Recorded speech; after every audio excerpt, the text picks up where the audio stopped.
Finally. At long last, I have reached this point in the story. And at this point, I beg your permission to take a little liberty with the telling of it. It had been a long and winding road getting to Canterlot, and I still have to tell of the difficulties and discoveries that faced us there. The most vital of these discoveries were the 6 memory orbs, the final memory orbs, which I found there.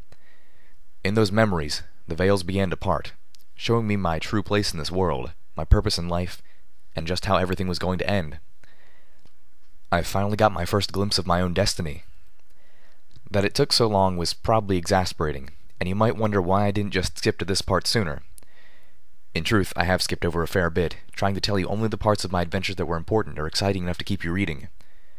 I've told you these things, I suppose, for the same reason that Princess Luna told her story to Midnight Shower. Context.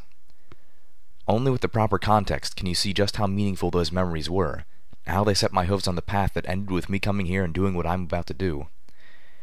For all that, there was a long and brutal journey still ahead of me. I had only seen glimpses. I had not found my virtue. I did not understand my role in this world, and I was utterly unaware of the war about to descend on all of us. I didn't view them until our time in Canterlot was over, and I feel it would be too much to tell of them all at once. Too much for me, at least, to try to relive them all in order like that. So with your indulgence, I will diverge from proper chronology and try to scatter these memories throughout the much larger story of our experience in Canterlot. Thank you for bearing with me on this. "That's awfully fast," Calamity commented, staring at the light pink mist that was already filling the streets of Canterlot as we looked down on it from high above. The steady rain had washed the pink cloud out of the air in days before, and yet the cloud was dense enough to tint the air merely half a day later. Most of the city was built from stone carved from the very mountain Canterlot embraced. Cobblestone streets had been lined with elegant structures formed from stone and mortar or magically molded rock. Most buildings of stone still stood, although cracked and crumbling from the weight of unnatural ages. As we flew by, a 3-story tower, once an upscale inn, collapsed with a deep throaty rumble, sending up curling swirls of pink-tinted stone dust. Everything more susceptible to the entropy of the cloud had been reduced to rust and rubble, smears and stains that once signified objects, and decrepit structures stained pink and falling apart at the seams. Oddly, some of the most preserved things were those which had once been alive. The black and twisted forms of dead trees lined streets filled with dark, pink-rotted bones, many of which had partially sunk into the discolored cobblestones. The only other place that looked eerily preserved was the cluster of buildings that had once formed the heart of Equestria, from a scattering of white stone towers to the royal castle itself. And the colored mist had settled everywhere, faint in the air below us, thicker on the streets and between the still-standing structures. "It will get much worse with each passing hour," Steelhooves warned us. "By morning, the pink cloud will have returned in its full strength." I pressed my lips together in determination before saying, "Won't be a problem. After Zebra Town, I'm not going to spend any longer here than absolutely necessary." One of the other things our experiences in Zebra Town had made very clear was that the threat posed by the pink cloud was directly proportional to its concentration. We had spent hours in the light haze of cloud that persisted in the Zebra Town police station, with only minor health problems. Nothing that couldn't be remedied by a health potion and some time in the fresh air. The places where the pink cloud pulled thickly, however, were lethal beyond even Steelhooves' description of it. "We're going to land right in front of the Ministry of Image, dash in, and grab what we came for," I told my companions. "Then we gallop to the Ministry of Awesome, get what we need from it, and go.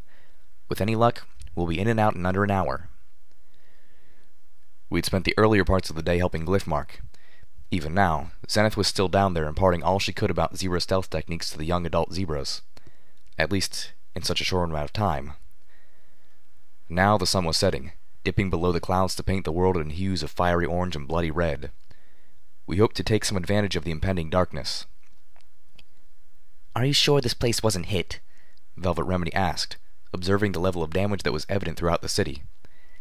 "Is this all from just age?" "The entropic effect of the pink cloud speeds decay," Steelhooves noted. "If the city were not made largely of stone, it would have crumbled to dust long ago. Only the mystically protected places are significantly intact." "Well, I reckon a fair bit of damage was done by the explosion when the shield came down, too," Calamity commented as he circled into safe height, drawing us over the outlying city and towards the castle itself. "I thought the missiles had stopped striking after the pink cloud went off." "Yep. That's how I heard it too. But that ain't the explosion I'm thinking of, Calamity explained. Remember, the megaspell pumped enough of that cloud into Canterlot to make the air look like solid pink. And it weren't like the shields weren't full of air to begin with. Of course, the air pressure in Canterlot would have been, well, I'm not sure how high, but it would have been pretty high. No wonder the pink cloud seeped into every surface it touched to the extreme with which it did. I expect the moment the shield went down, there was one hell of a... Well, you saw it, Steelhooves. Am I right? I didn't notice, Steelhooves said with a morose defiance. I was a little too focused on the falling wave of pink water. I reviewed what we had learned from our so-called dry run for Canterlot in Zebratown, beyond the fact that Steelhooves and I disagreed on what dry means. The greatest danger we expected to face in Canterlot was the pink cloud itself, but the interior of the Zebratown police station wasn't much different than Canterlot right now, and so I was highly confident that we would be fine so long as we minimized our exposure. Likewise, while we knew that the pink cloud had the potential to fuse objects to flesh, or each other, that only seemed to be a concern while within the highest concentrations, at which point such fusions were the very least of our health concerns. As such, I announced that I was going to continue wearing my armor and pickbuck. I'm going to put on my badda side the moment we touch down, Calamity responded. That is a foolish choice, Steelhooves retorted, pointing out, if you insist on taking the risk of wearing armor, your Enclave armor not only offers a much higher degree of protection, but its magical energy weapons are far more suitable for battling some of the dangers we are likely to face. Our Canterlot ghoul's words reminded me of one of the more painful lessons from Zebratown. My combat skills were almost worthless here. The two enemies we were most likely to face were Canterlot zombies and alicorns. None of my weapons were worth a damn against the latter once they got their shields up, or against the former at all. In order to stop a Canterlot ghoul, I'd not only have to take them down, but then run up and hack off their head somehow. Unfortunately, bullets don't tend to decapitate. Yeah, I know that, Calamity responded stubbornly. But while I know the chances are mighty slim, I still ain't taking the risk that I might fuse into the damn thing. He spat for emphasis. Our other environmental concern was the broadcasters. Steele has warned me that any broadcasting system, from pitbuck broadcasters to sprite-bots, were likely to have become twisted into lethal traps, even those inside. Fortunately, he also assured us that we should normally be able to hear the damn things before we got into their kill zones. Both of the broadcasters I had fallen victim to before had been underwater, preventing me from hearing them, and both times I had been traveling swiftly enough that I would have been thrust into their deadly area of effect before I could react. Hopefully, traveling cautiously would allow us to avoid such death traps while in Canterlot itself. Returning to his previous observation, Calamity mused. Still, that's a lot of pink cloud coming awful fast. You sure it's just seeping back up out of the streets and such? As opposed to what? Steelhooves queried. As opposed to, I don't know, being fed somehow? Calamity offered. Steelhooves flicked his metal-shrouded tail. You think that the megaspell might still be going? I felt a chill at those words. I can't reckon how all the pink cloud ain't been washed away if it ain't. That was a deeply unpleasant thought. Velvet Remedy spoke up. But that would be insane. If the spell just kept going, it would eventually poison all of Equestria. The zebras couldn't have wanted that. No, not even they would have. I recalled the rumor Steelhooves had mentioned. After the shield fell, the zebras launched megaspells to finally obliterate the city. But if that is true, then those missiles never reached their destination. It is possible, I offered, that they might have designed it to function indefinitely, just to ensure it would last as long as they needed it to, and because they expected it to be destroyed along with Canterlot shortly after their shield fell. Only after it had done its job and murdered the princesses.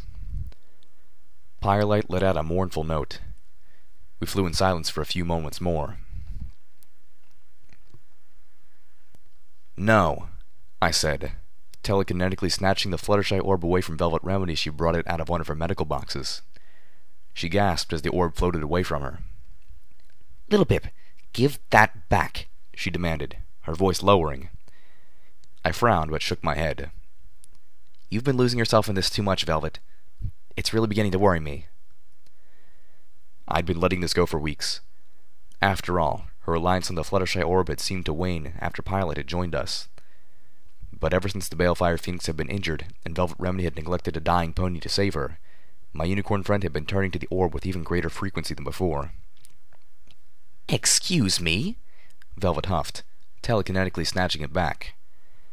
I'm pretty sure I've spent nowhere near the amount of time lost in memory orbs that you have, she pointed out. And I've been a lot smarter about when and where to do so. Ouch.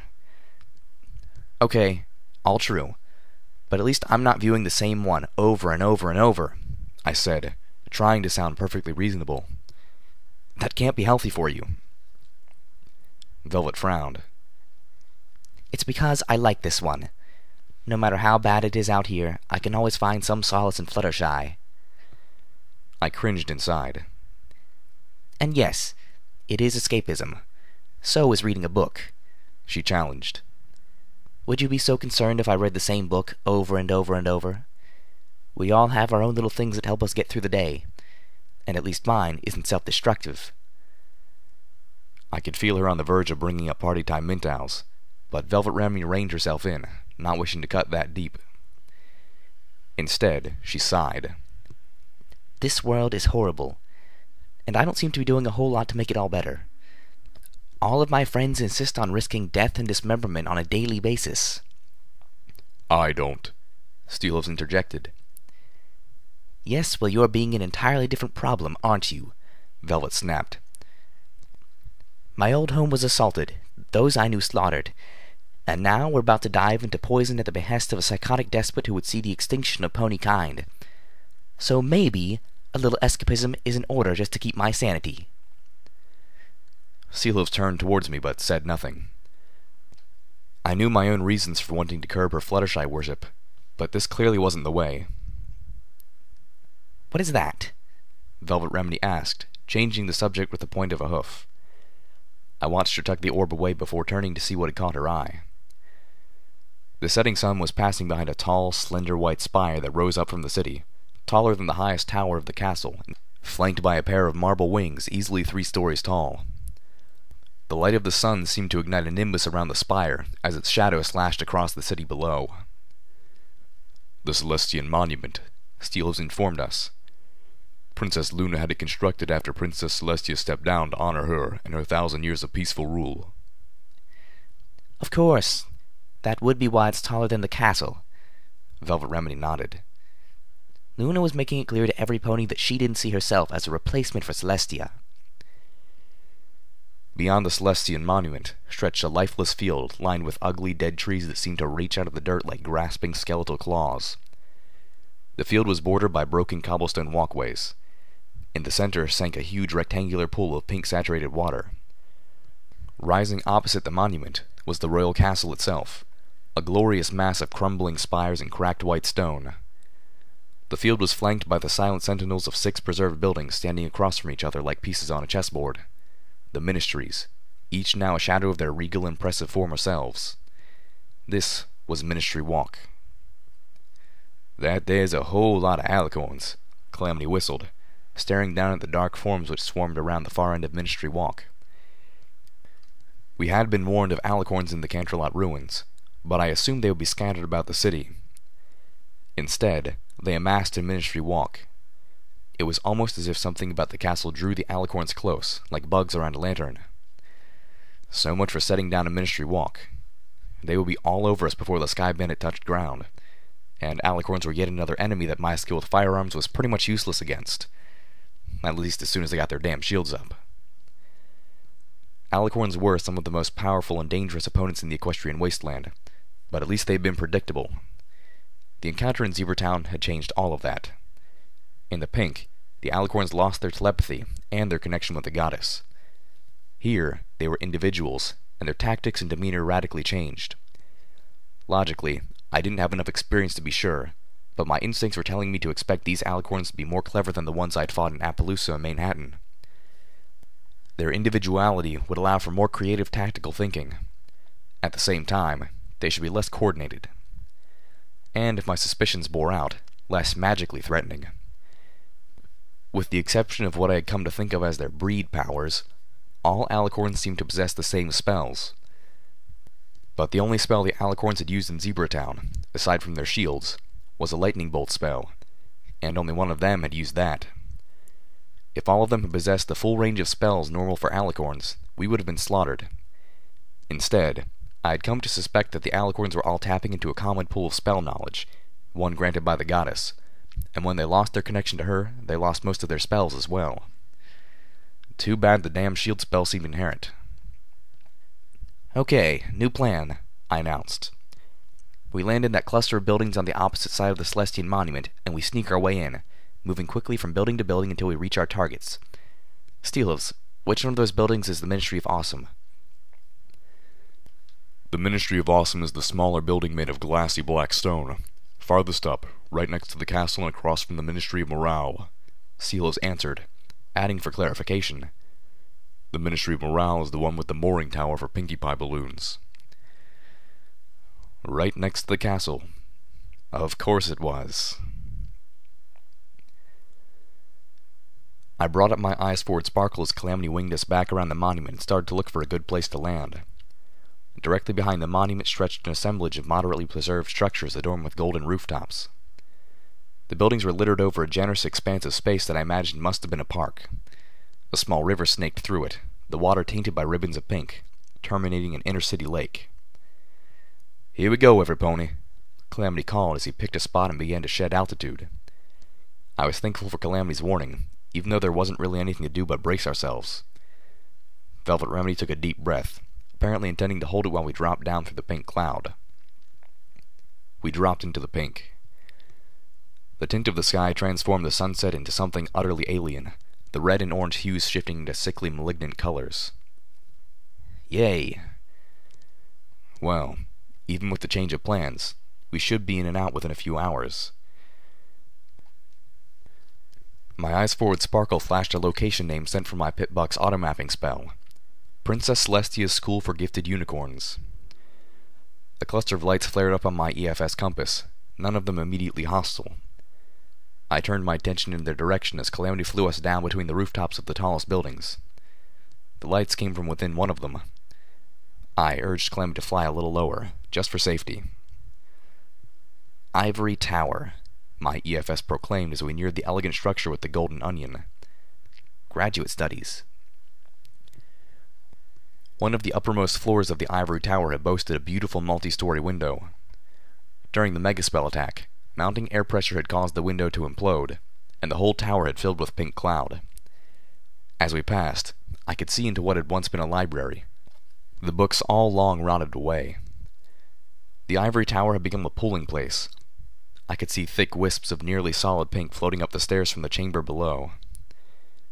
Several darkened reptilian forms slouched about the library, occasionally flexing leathery wings. One of the creatures was curled up in a shattered bowl of what had once been a giant hourglass, snoozing soundly. Dragons. Canterlot ghoul-eyed adolescent dragons. About Spike's age, I thought as I remembered being trapped in Spike's body, recalling the feeling of his wings. They could be his siblings, I realized, trapped forever in underdeveloped bodies that could not grow, and would not die. The sight struck a melancholy chord in my heart, a sad note that continued to play, even as 3 of their corresponding lights shifted to red. 3 of the Canterlot ghouls rounded, watching as we passed, then spread out their wings and launched themselves after us. Steelhooves reacted immediately, dashing towards the back window of the Sky Bandit. "Steelhooves, wait!" I called out, unsure if my actions were wise, but unwilling to make the mistake of shooting first yet again. "Velvet, you're up." Letting out a breath she had been holding, Velvet Remedy jumped to her hooves, flashing me an odd expression as she passed. It was either her way of silently saying, "About time," or she was still upset with me over trying to take the Fluttershy orb away. Velvet's horn glowed softly as Steelhooves stepped aside, making way for her. "Dragons of Canterlot," her voice boomed, magnified majestically. "We are but little pony travelers, humbled to be in your magnificent presence. We beseech you to allow us passage throughout your territory. We promise our visit will be brief, and we will be of no bother at all." Really? Steel's voice rumbled, his tone making it very clear Velvet Remedy's diplomacy couldn't possibly work. "No," she whispered back. "Not really." She turned back to me. "Sorry about this, little Pip." Food! One of the dragons bellowed. Great. They ate ponies. Of course they ate ponies. Mr. Topaz had been planning a feast after all. "Why, yes, of course," Velvet Remedy replied. "I wouldn't think of passing through your home without bringing something to pay the toll." With that, she floated out one of the dresses she had bought for me at Ten Pony Tower. The only one, I noted, which had several pretty sapphires woven into the hems. "I'm afraid I only have one gift, so I do hope you don't mind sharing."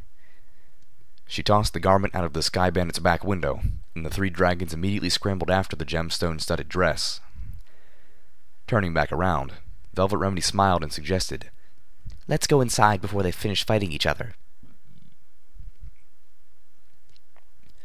I leapt from the Sky Bandit the moment it touched the ground, levitating our supplies with us. We had left everything but the essentials back with Zenith and Glyphmark.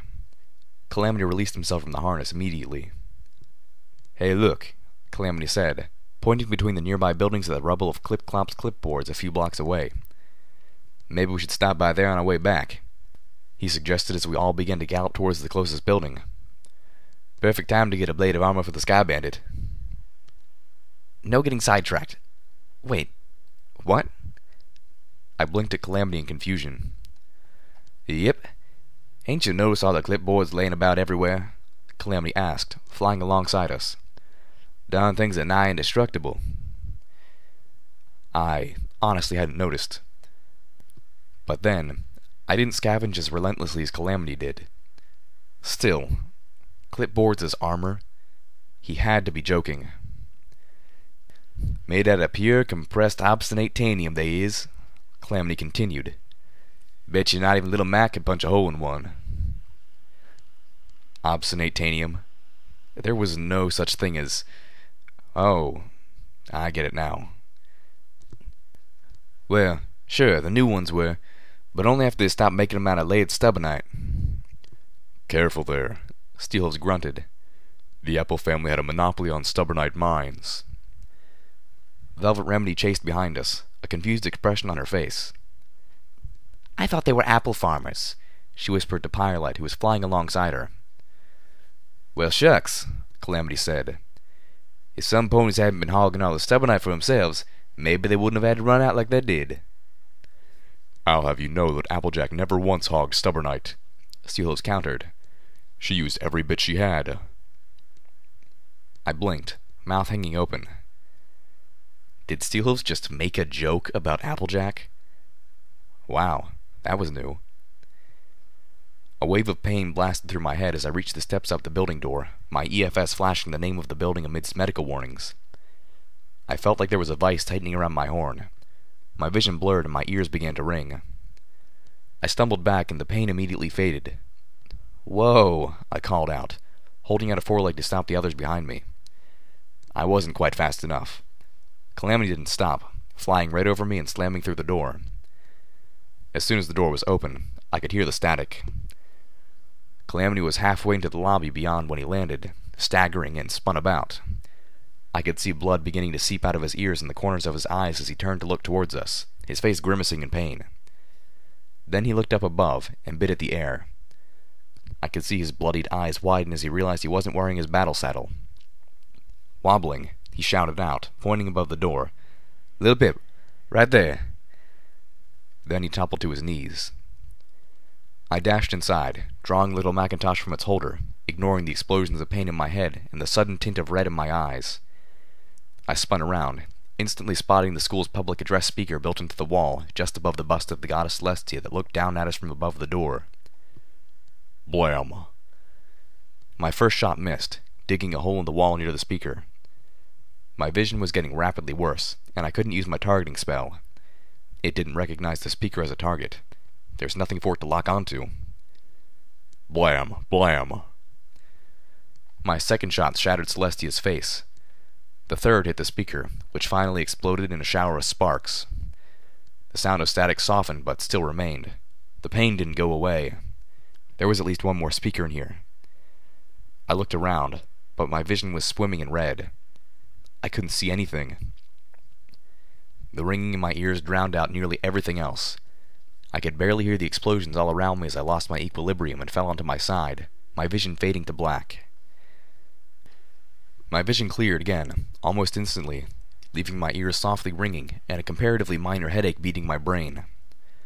The others had charged in after me, and from the smoke and debris, Steelhose had grenade machine gunned the upper walls of the lobby until the static stopped. I groaned and sat up slowly, wiping blood from my eyes. "We have a new problem," Velvet Remedy informed me, her voice seeming strange and far away.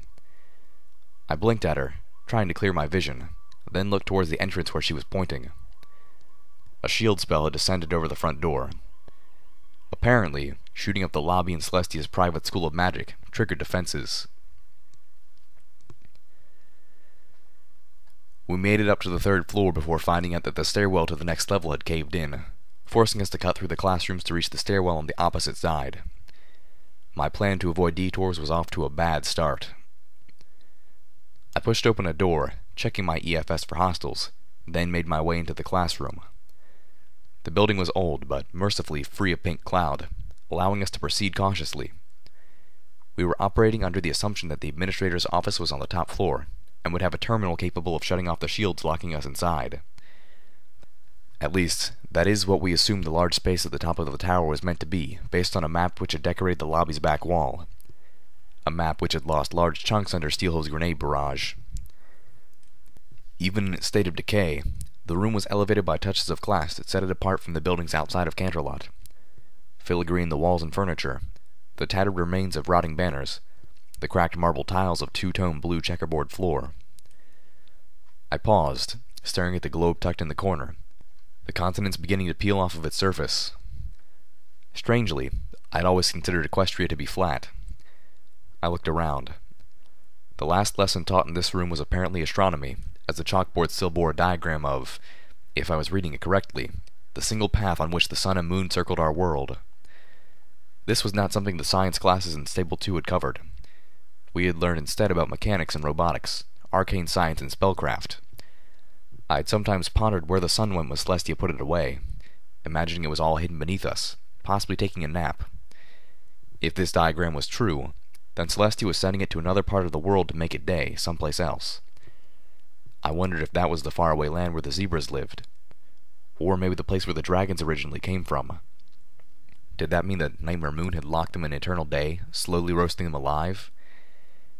And how messed up did things have to be now in order for the Pegasi to occasionally see the sun and the moon in the sky at the same time?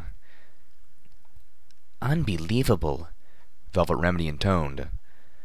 I turned to see that I was not the only pony distracted by the contents of the room. Velvet had trotted up the steps that ran alongside the rising rows of chairs on the side of the room opposite the blackboard. At the top, near another doorway, were several posters. Velvet was staring at one which featured a very small filly, magically projecting a shield around herself and her family as an evil-looking zebra lowered a stick of dynamite towards her with a fishing pole. "They were actually teaching children to use their shield spells to protect themselves from a megaspell attack." Velvet Remedy stomped. From the poster, I gleaned that the spell was one of the very first taught to any unicorn who had the capacity to learn it. "They might as well have been telling them to hide under their desks." Remedy, there ain't no desk in this room," Calamity pointed out. Velvet Remedy swung around and saw the rows of chairs in the lectern. There was not a single desk in sight. She sighed. "Not the point." "Maybe Celestia just didn't want them scared," I offered. I had to imagine that telling the children a lie that allowed them to believe there was something they could do was kinder than leaving them feeling helpless. Or was my belief just born of corrupted kindness? I grunted, absolutely hating Trixie.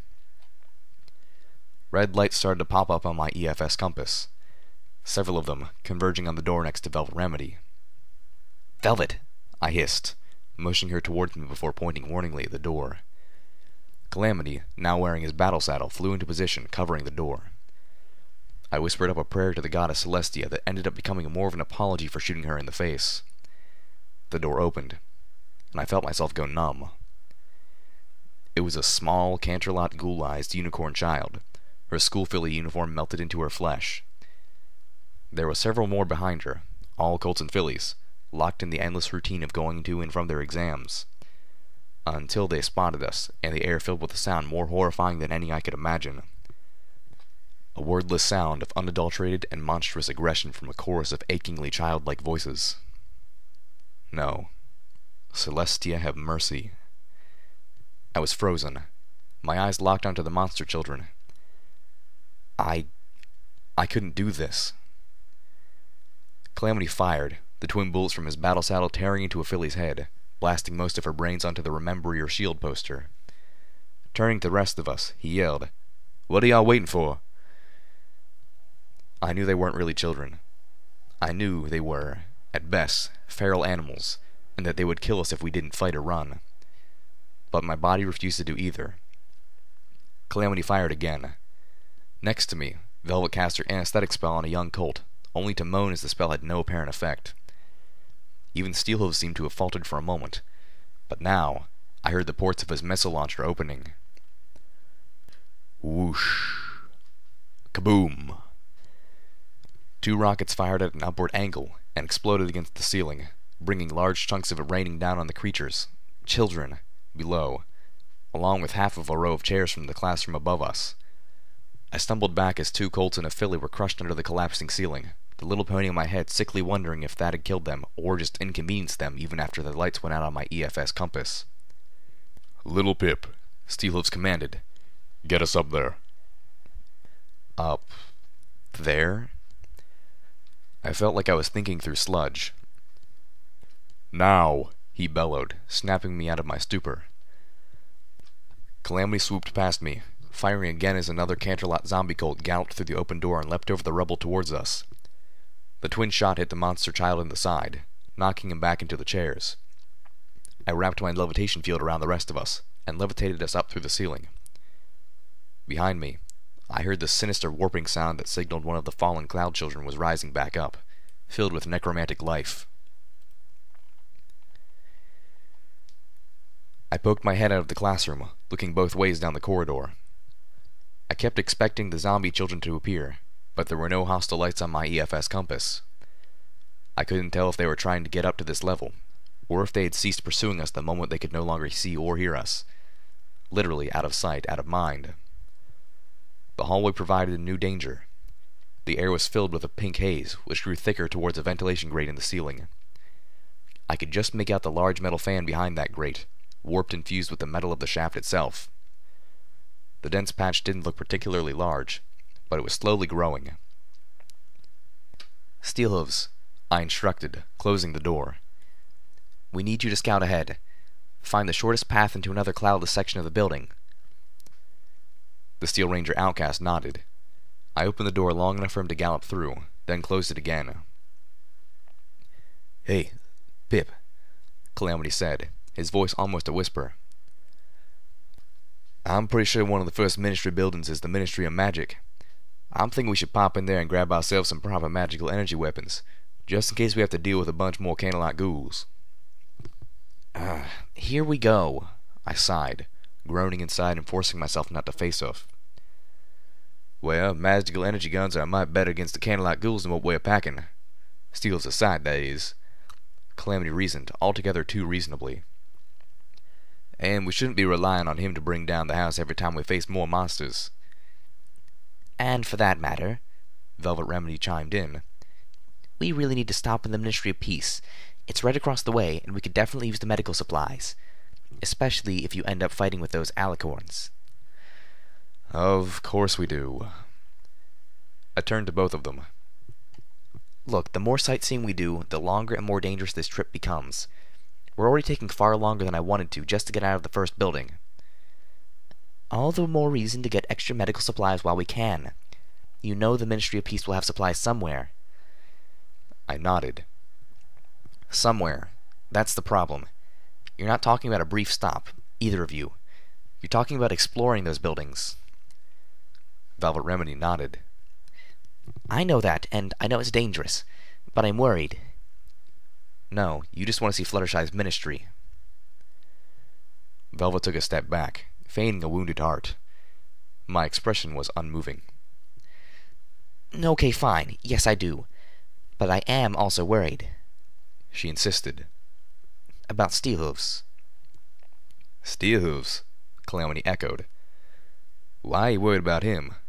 The guy can survive anything, up to and including the apocalypse. Velvet Remedy rolled her eyes. He's immortal, not indestructible. That armor might repair itself, but how do we know he's okay inside? The only things that heal ghouls are radiation and healing potions, and that suit of his is designed to self-administer. Now, the last time he restocked his armor's medicine dispensary was Stable 29.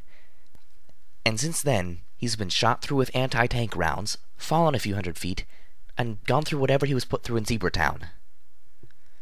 Look, Velvet, if Steelhooves was in trouble, he'd tell us, Calamity said. Would he? Velvet questioned. I found myself caught, unable to decide which of my friend's flaws were at play here. Velvet Remedy's excessive worries, or Steelhooves' stubborn stoicism. I suspected this was the other problem that Velvet had claimed Steelhooves was being. I couldn't blame her for being concerned. Best case, she was a doctor who was being denied the ability to examine a patient, and the Wasteland wasn't in the habit of serving up best cases very often. I was beginning to kick myself for having taken Steelhooves' durability for granted. Well, they were gummies. But that was before he got shot. Velvet Remedy reminded the Pegasus. Afterwards, you only came back long enough to pick us up. Damn. Calamity rubbed his brow under his hat. I reckon you might be onto something there. Turning to me, he suggested, Lil Pip, maybe you ought to run a diagnostic on his armor and see just what state our friend is in. For all we know, he might be really torn up under all that steel. I looked at the door, wishing Steelhooves was back already. Okay. Ministry of Peace and Ministry of Magic. But only the fastest looks, and only until we find what we need. Targeted missions. No sightseeing. They both nodded. Then Velvet Remedy added, Actually, I was really hoping we could take a peek in the goddess's castle, too. I face-huffed. No. I gasped, collapsing against the storage room shelving, the impact sending several boxes of cleaner toppling down on my head as I fought for breath. My heart struggled in my chest. Velvet Remedy slammed the door closed behind her, the last one in. She crashed into Steelhooves, bouncing between him and the workbench Calamity had curled up on before falling to her knees. I can't believe you've done that to yourselves before, she gasped wretchedly. Velvet began passing around healing potions. Under the police station was much worse, Calamity moaned, downing his potion. Why do you think I saw blowing up the boiler as a better alternative? Velvet groaned shakily. Forgiven. She floated her own potion to her lips and drank greedily. I drank the potion Velvet had passed to me and closed my eyes, waiting for the healing effects to begin to mend my cloud-ravaged body. Velvet passed a second round of potions, and I could see that the stop in the Ministry of Peace would be truly necessary after all. Weakly, I slid myself across the floor to Steelhooves. Lay down, soldier, I demanded, hurting too much to perform the social dance that friendship and civility required. Steelhooves obeyed without question, accidentally knocking over a row of plungers with his armored tail. I pulled a tool from my barding and jacked my pit buck into his armor, running a diagnostic. Steelhooves' displeasure at this invasion of privacy was radiating off of him, but he didn't move or speak. The little pony in my head began to panic when my pit buck started flashing medical alerts across my EFS. I fought to keep my little pony calm as I worked to strip away the alarms that were probably false. My pit buck's medical assist spell was not calibrated towards ghouls, much less whatever physiology was normal for cantor-like ghouls. I wished I had Velvet Remedy's understanding of medicine, although considering her reaction to ghouls, that might not be much help. The one thing I could say for sure was that Steelhooves' armor was completely out of healing supplies, and apparently had been out since partway through Zebra Town. The stallion was keeping himself going on painkillers and combat drugs, most of which were also nearly depleted. What had he been planning to do when these ran out? Hell, one of his legs was broken in multiple places. The armor was just holding it together like a cast. Not okay, I told him sternly, feeling like I was wearing Velvet Remedy's horseshoes. He said nothing. If you're in trouble like this, you need to tell us.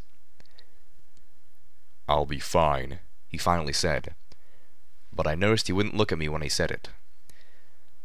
The damn thing was, he probably would be so long as he didn't get himself permanently killed, or before he could resupply his armor. Between now and then, however, was a whole world of pain. The painkillers were handling a lot of it right now, but not all of it. And they too would be gone soon. This felt like self-punishment. Maybe for what happened on Buckland Bridge. Or maybe because of bad memories. Wounds and regrets that coming here and to Zebratown have made fresh again. I could point out that when the painkillers stopped, the pain might hamper him, putting us all at risk. That was the sort of argument I knew he would listen to and accept. But it was also cold and selfish. Steelhills was our friend, and he deserved better than that. I needed something to say that would show that we cared, and yet would still be persuasive in his ears. I looked to Velvet Remedy for help, only to be reminded of our argument about the Fluttershy orb. Velvet Remedy was escaping. Steelhills was abusing himself.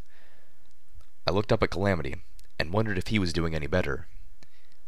Calamity seemed fine, but then so had Steelhills until I took a deeper look. At least Zenith was okay, right? No.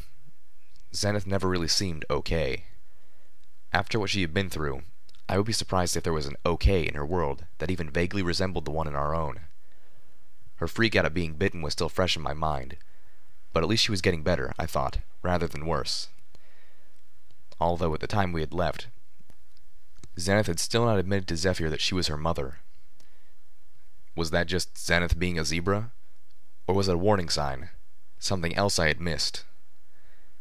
Steelhills pushed himself back up, disconnecting his armor from my pipbuck. I should go. Go where? Out, he replied, to find the next room that is clear of the cloud. Velvet Remedy tossed up her shield, the shimmering screen of magic filling the hallway just in time for the 3 baby dragons to slam into it. The little wingless creatures growled and clawed at the shield, their eyes glowing, their faces distorted by rage. Oh, aren't they cute? Velvet cooed. She got a resounding no from the rest of us. More trouble at our fore, Calamity warned. I spun around. From the other end of the hall, several colts and fillies emerged from the stairwell. The lead filly had another cloud-ruined baby dragon on her back. I stared at the filly, my eyes drawn to. Little Pip, what are you staring at? In black horror, I hissed. Look at her cutie mark. The school filly's tattered uniform gave a clear view of the blob of dark pink that emblazoned the cloud child's flank. I reeled at the implications. The child had gotten her cutie mark after the megaspell, after she had died.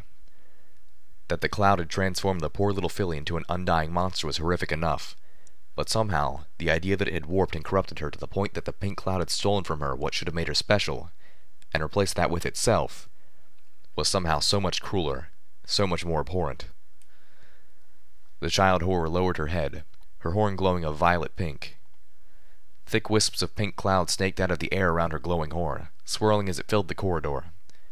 The filly was actually conjuring pink cloud. The baby dragon jumped off of her back and began charging at us, its little claws tearing at the hallway carpeting. The twin shot from Calamity's battle saddle echoed through the hallway, the baby dragon's body ragdolled against the wall. A moment later, the tendrils of pink began to reach us. Immediately, my head swam, my headache spiking. I backpedaled, trying to get away, only to hit Velvet Remedy's shield. The 3 baby dragons behind us gave little roars of anticipation and violent desire. What? Calamity coughed. Is with the rest of you all? The Pegasus dropped to the ground, unable to keep flying as the pink cloud began to eat at its insides. He fired blindly into the pink. They're not really children. I could hear the cloud children galloping down the hall towards us. All I could see was pink and black, the edges of my vision beginning to go dark. My EFS compass was showing nothing but a mass of blurry red. Every breath seemed to shrivel my lungs, making me fight harder to get half the air I could breathe the breath before. Velvet Remedy collapsed beside me, her shield going down. One of the baby monsters leapt at me, claws scratching my barding and digging wet scratches in my flesh, its teeth sinking into my mane, trying to tear at the back of my neck. Steelhooves opened fire in the hallway. I curled up as best as I could, and was pelted with concussive waves and shrapnel from the close quarters explosions. The blasts left my ears ringing, my sense of direction and balance shot to hell. But they also thinned the cloud. My gut was twisting, my insides felt like they had begun to rot, but my headache cleared just enough that I could focus. I floated out little Macintosh, aiming it at the small monster gnawing on my back, and fired. I felt the creature drop from my back, the poor thing which should have been allowed to grow up, to be a dragon. Velvet Remedy was curled into a ball, crying. The two other baby monsters were trying to eat her. Her body was a tapestry of shallow, bleeding scratches. I fired twice more, getting them off of her, and stumbled to my hooves. Somehow, dreadfully, it was easier for me to shoot these creatures than the monsters who took the form of children. As if the fact they had never grown old enough to talk or think like people made it more okay to treat them as rabid animals. My eyes forward sparkle was flashing medical warnings. Even thin, the pink cloud was killing me. I needed to get out before my internal organs started to shut down. Wrapping Velvet in my magic, I galloped as fast as my legs and lungs would let me. A staggering trot, trying to get out of the pink. Behind me, Calamity fired once more, then pivoted and followed, stumbling as he attempted to run. The air filled with that noisome grating sound as the eyes of the baby dragon Calamity had shot began to glow, and it began to growl. Get to the top. Our Applejack's ranger called back to us. I'll hold them here. None shall pass. We're down to the last of our healing potions. Velvet Remedy warned softly, tears in her eyes. I groaned as I drank the potion she floated over to me. We hadn't even made it to Ministry Walk yet. And I still haven't had a chance to restock Steel's armor. I watched as the slashes of red that covered Velvet closed gently, mending themselves before my eyes, looking her completely unmarred, yet still covered in her own blood. The mare swayed despondently, then curled up next to Calamity on the large bed in the center of the room. The large circular room had no windows, but both the fireplace and the chute provided means for the pink cloud to enter the room. Fortunately for us, a magical ventilation spell had prevented the pink cloud from pulling in here, leaving the air only the slightest shade of pink. Survivable levels of pink, so long as none of us fell asleep in here. The administrator's room had been a lovely room once, a solemn room of violets and blues with a mural of clouds drifting along the wall, and a delicate ornateness to every feature and piece of furniture. Ghosts of that beauty remained in the greasy rot of the carpet, bed, and tapestries. A golden scroll-shaped stand leaned against one wall next to a crumbling bookshelf filled with decayed books, and the residue of several dissolved scrolls. Next to the center of the bed was another golden stand, this one holding a terminal, its screen glowing softly still. The door into this room had been one of the hardest locks I'd ever encountered. I expected no less difficulty from the terminal. It just isn't right. Velvet Remedy choked, leaning against Calamity. All those children, those little baby dragons. Calamity wrapped a wing around her as she began to sob again. They didn't deserve this. None of them deserved this. It's just so unfair. It was worse than unfair. This was evil. I felt a bubbling rage simmering into my beating heart. But there was no pony to be angry at. I couldn't be mad at the victims, and the zebras, possibly ponies too, who created and deployed the megaspell. All of them were long dead. No, I was furious with the pink cloud itself. How dare it? I began to hack, trying to focus, not wanting to take my frustrations out on the terminal lest I make a mistake and get locked out. Little Pip, Velvet said softly. If the megaspell is still working here, still pouring out this poison. Her eyes closed, her trembling voice finding determined steel. We need to stop it. I nodded. The password was apologies. My host was checking his watch. The little hoof pointed to 7, the big one just a few minutes past the hour. It was either late morning or less than an hour from midnight. I had no way of knowing. The hallway is a cold, gray metal with no windows, yet it felt like night. A soft chime from behind drew my host's attention. He turned as the elevator doors opened, party music playing over the speaker in the room. The elevator seemed empty. My host stepped away, watching cautiously. The elevator doors closed again, cutting off the sound of music. I could barely hear the soft hum as the elevator began to descend. My host looked to the left. Empty hallways, no doors, ending with the heavy steel door of a vault. He looked to his right. A magical field of blue light shimmered in front of the iron gate. The room beyond was filled with humming mainframes. "I apologize for running late," an exotic voice said from the nothingness, sounding slightly muffled. First, the head of the zebra appeared as she pulled back her hood, then the rest of her. "I did not mean to make you wait." I felt my host press his lips together. "That's all right, Zecora, but you'll have to hurry. Security will cycle any minute now. When it does, we've arranged for the shield to drop, but it will only be down for a few minutes. You'll have to get in, get the data, and get out." I saw my head turn away as I fished a key out of the pocket of my security uniform. "This will get you through the gate. You know which system you're looking for, right?" Zecora nodded. A sad look formed on her face. "I ask if this is worth the cost. The lives of ponies will be lost." I felt a frown edge across my host's muzzle. "We have to be willing to make sacrifices if we're going to end this war. Your success here will get you the Kaiser's trust, and that will allow you to get close to him." My host stepped back. "But if it helps, I'm sure they'll arrange for the weapons factories and those schematics to have minimal staff when the zebras hit them." My host's frown turned into a grimace. "Unfortunately, we've had a small complication." Zecora raised an eyebrow. "They've installed some sort of new gemstone detector, something from the Ministry of Image, of all places. It's designed to detect zebra talismans like your cloak, and it's not part of the normal security system, so we can't shut it down without raising alarms. You'll have to remove your cloak before going in." "I will not need it once I'm in there, so I will leave it in your care." Zecora slipped out of her cloak, now wearing only a satchel. She looked strangely naked without the jewelry I'd seen her wearing before. The shield of blue energy suddenly went down. My host sucked in a breath.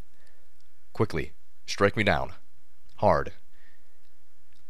Zecora spun and bucked at my host. One hoof caught him squarely in the chest, cracking at least one rib.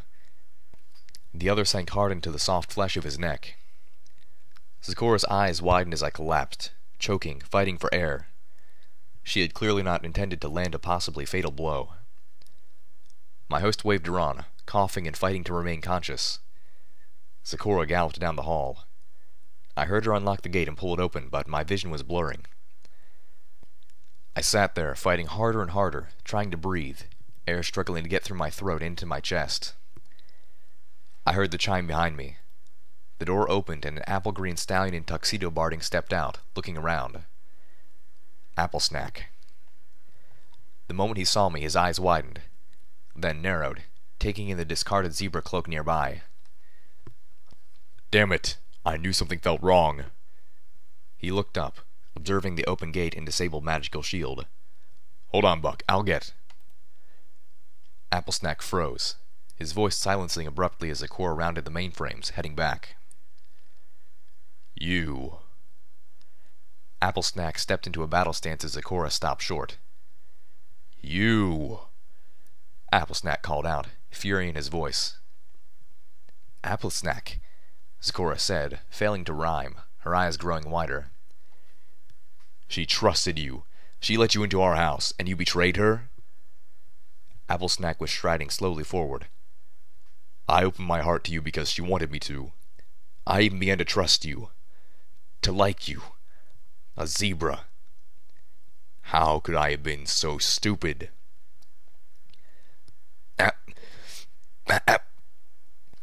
My host wheezed, holding up a hoof and trying to stop Applesnack.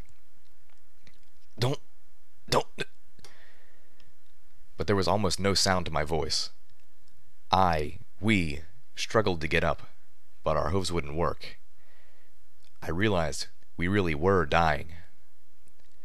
She thought you were a friend. You broke her heart. Applesnack was roaring. I suddenly knew. This was what was hurting him. I remembered Steelhoof's denial when I told him the truth about Zecora, and the painful resignation that seemed to follow. I would prefer she'd killed these monsters with cold-blooded calculation, Steelhoof had told Calamity regarding my rampage in Arbu. It wasn't the killing he had thought was bad. It was the blind rage. And now you come back, tonight of all nights, to hurt her again? Zecora crouched down submissively. You have caught me. I do not fight, she intoned. I am your prisoner tonight. Applesnack stooped, shaking. Then screamed, bellowing, No, Zecora, this is not how you say died, resisting arrest. No, Steelhoofs, don't do this. He charged, turning and bucking at Zecora. She didn't try to dodge, at least not the first time. She did the second, and the third, and the fourth. My host flailed as darkness began to seep into the edges of his vision. The fight for breath was getting harder, and he was losing. His whole body felt weak and distant. I didn't feel the hum of the elevator at all, but we heard the chime. As the door slid open, an oddly familiar song floated into the hallway. It was the same song that had played in Steelhoof's shack the morning I had first really met him. The song he had become strangely lost to. My host struggled again, trying to get up, trying to make any part of his body work now. We weren't getting air anymore. Down the hall, I saw Zecora strike out, trying to defend herself. Applesnack ducked under the kick, and brought up one of his own, striking her underneath and sending her body flying against the wall. Zecora hit the wall with a meaty smack, leaving a splash of blood as she fell below. From within the elevator came a horribly familiar voice. Oh, nuts and shrews. I knew the boy was planning on proposing tonight. But if we're missing our song because Sergeant Steelhooves has become Sergeant Coldhooves... Oh no. No. Don't come out here, Applejack. Don't see this. It'll hurt you if you see this. We've been trying to repair our relationship, Steelhooves had told me. Ever since the night she had seen the darkness in me. Not learned about. Seen. Applejack, wearing a little black dress that was clearly a Rarity original, stepped out of the elevator. She looked to her right, seeing an empty hall ending in a vault door. She looked left. Her eyes widened, pupils dilating to pinpoints as she saw Applesnack, bloodied, his torso heaving with each breath, standing over the very bloody corpse of Zecora.